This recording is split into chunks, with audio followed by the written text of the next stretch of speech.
Good morning. Welcome back. Grab my coffee. Okay. Another encouragement. We're coming to the sort of the end of the time when we have our weekly classes, but your daily devotions are to continue throughout the summer. We'll meet one or two more times, we'll see. Probably, how about this? We'll finish out April. And so the last Sunday in April will be our last class until September, I think. But, this is for everybody.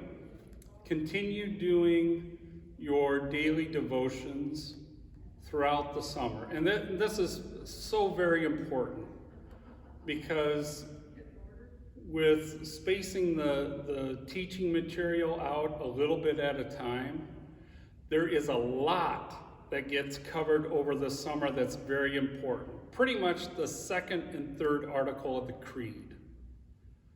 So I can't emphasize that enough. Hopefully you do everything.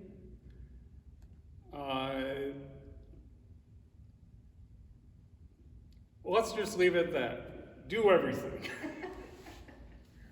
And continue writing out the we believe. And that just helps keep you accountable. And it also gives you all in one place all the what we believe. So much easier getting a notebook too.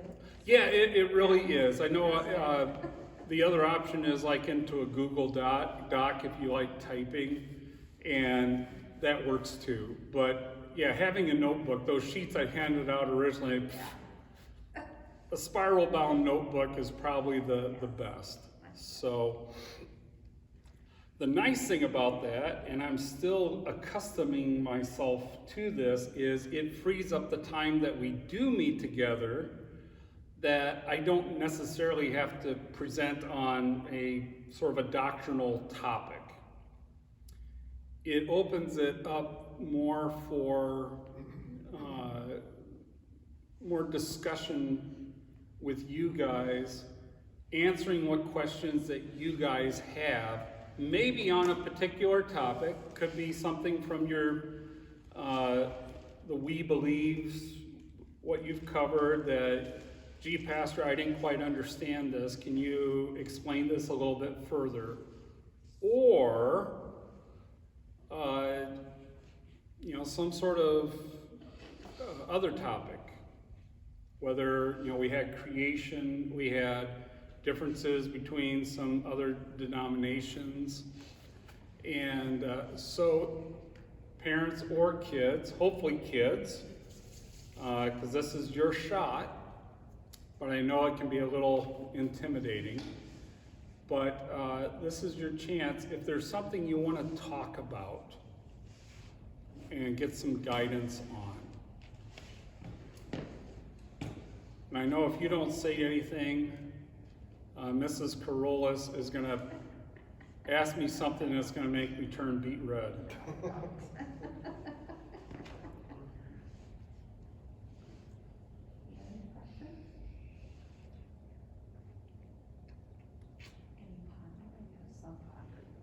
So Russell Crowe was in a movie about Noah.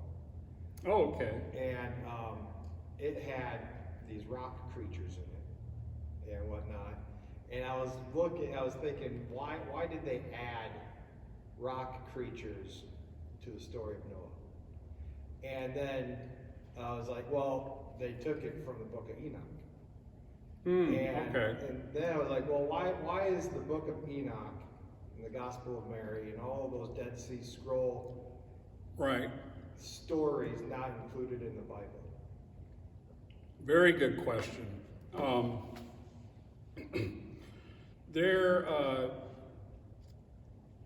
We have our 66 books of the Bible.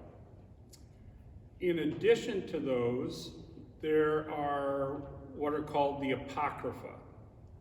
And growing up Roman Catholic, you're familiar with the Apocrypha. For the Roman Catholic Church, and I think maybe Eastern Orthodox, these books called the Apocrypha are considered part of what's called the canon. A canon is a rule. I think the word really originally meant basically a yardstick, a reed of a certain length. So it's something you measure by. And so measuring doctrine by this. And there was early on in the church a debate over which books and letters are part of the canon and which are not. What's in, what's out. And what should be read in the church versus what should not be read in the church, which are sources of teaching, authoritative teaching, and what books are not.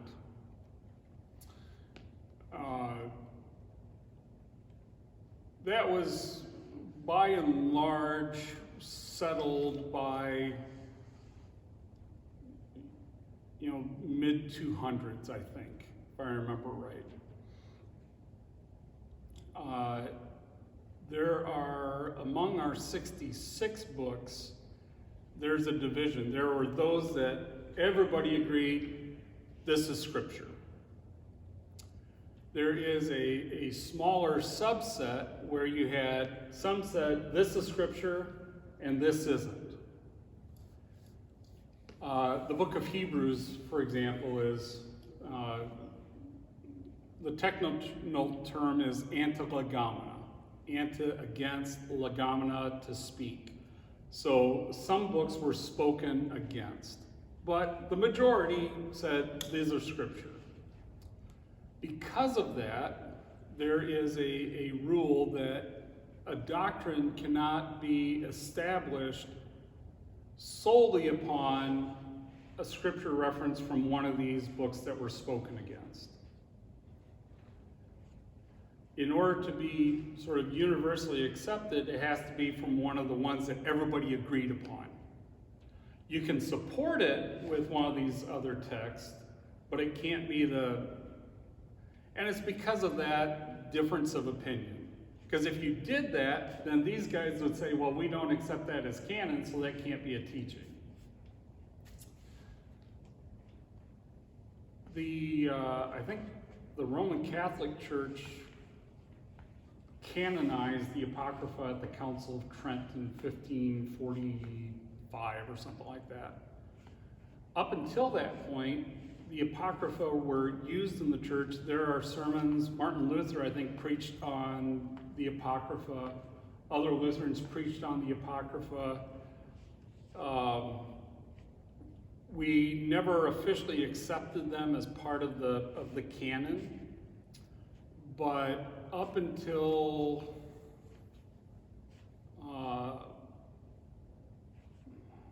actually probably pretty recently, last 150, 200 years, the Apocrypha was included in German Bibles. But we maintain that distinction. You go to English, they got dropped. And so by and large, 300, 400 years ago, Lutherans would have all known these apocryphal books. Now we don't. Our position towards these books are, although they are not scripture in the sense that we can base doctrine on them, they are beneficial Christian literature. We don't reject them out of hand entirely. They're good to read and can be very beneficial, has a lot of good teaching, it's just not a source of doctrine. Now, First Enoch, I do not believe is part of the Apocrypha. I have a copy of the Apocrypha in my office somewhere. I don't think that one is. First Enoch falls into a group of writings. Here, I wasn't going to do this, but I'm getting up to write. Called the pseudepigrapha. I think that's it.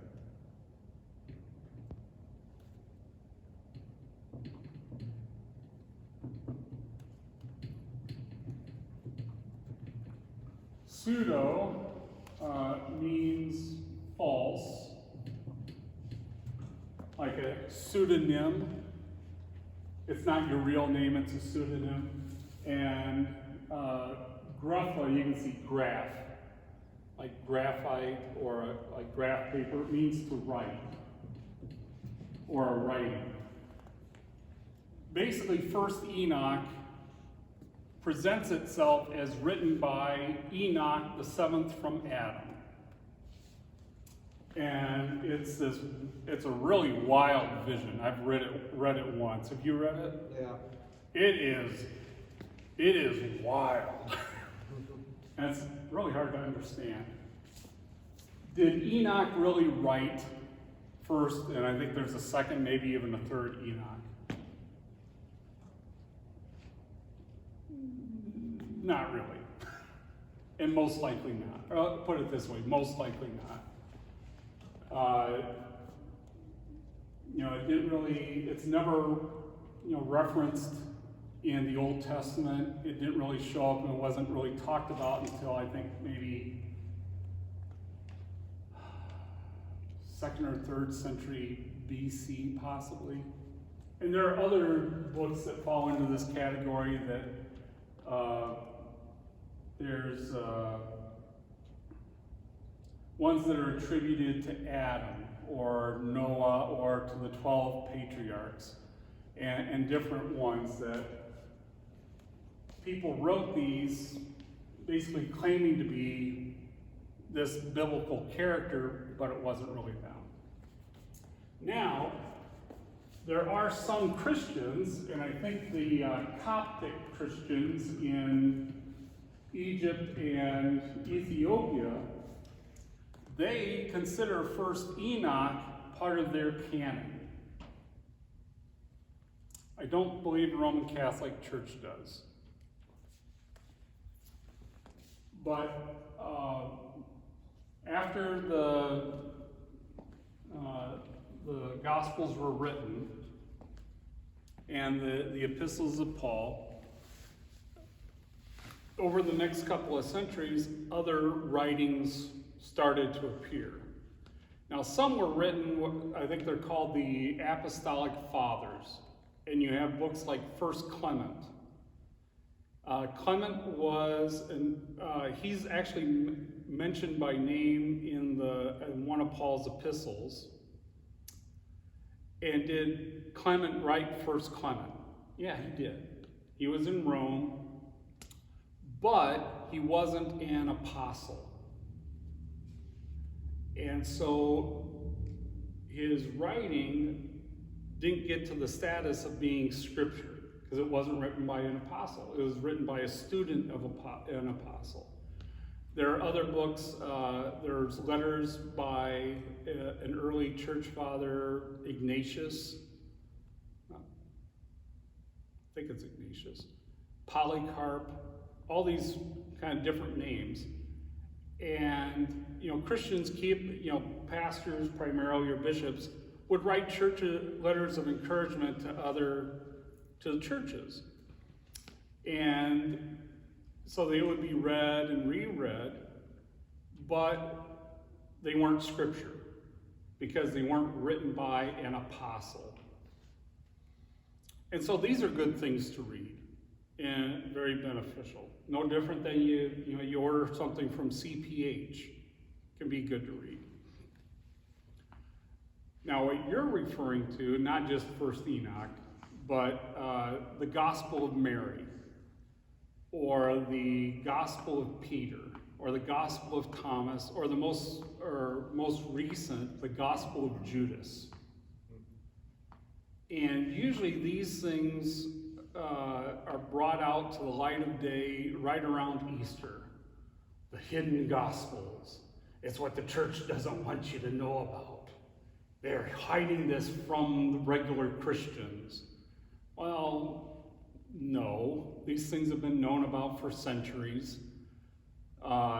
Some of them are referred to in the writings of early church fathers where they're writing against them, saying, Peter didn't write this. Thomas didn't write this. Some of these are called Gnostic Gospels. And Gnostic, it comes from the word that means knowledge. One of the earliest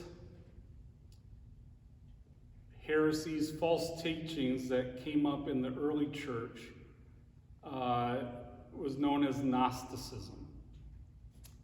And the Gnostics would write these Gospels and they would attribute them to Peter or Thomas or whoever. And if you read through these things, it doesn't take long to realize this doesn't really sound, it doesn't really square with what we know as the Bible. Gospel of Thomas, there's one where, I'm trying to think exactly, I think if I remember right, it has a lot about Jesus as a boy. He falls, he scrapes his knee, and he cries, and his teardrops turn into doves, or something like that. There's another where some other boys are taunting him, and he curses the kids, and they die. It's just, and these, I haven't read them, but they have certain characteristics that reveal that these are Gnostic teachings, and they're usually dated, I think, 200-300s AD, when that really came into its own. And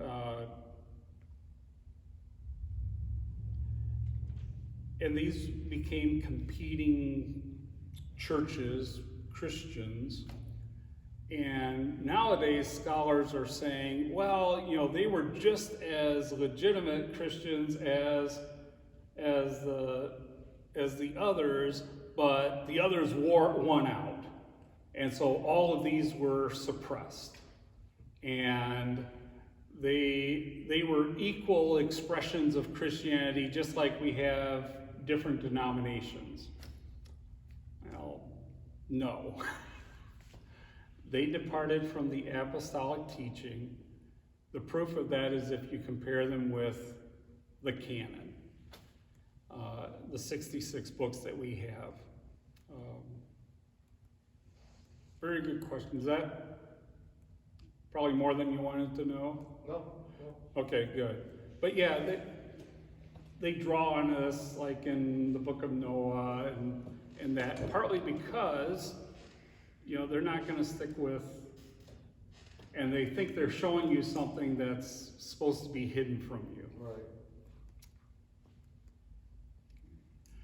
We are at our quarter till, so we can stop here unless you have a burning question that you would like to have asked. Cade's shaking his head no.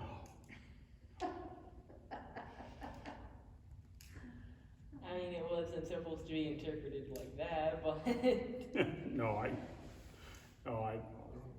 just giving you a hard time.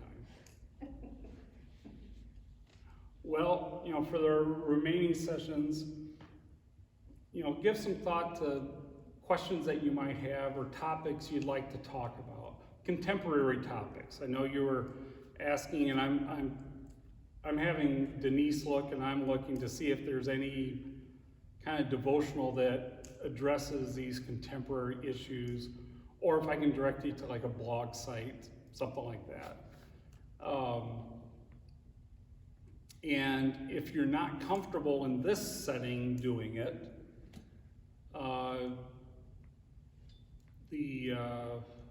be careful how I say this, because I was gonna say you could email me a question. and I'm happy to answer it. The tricky part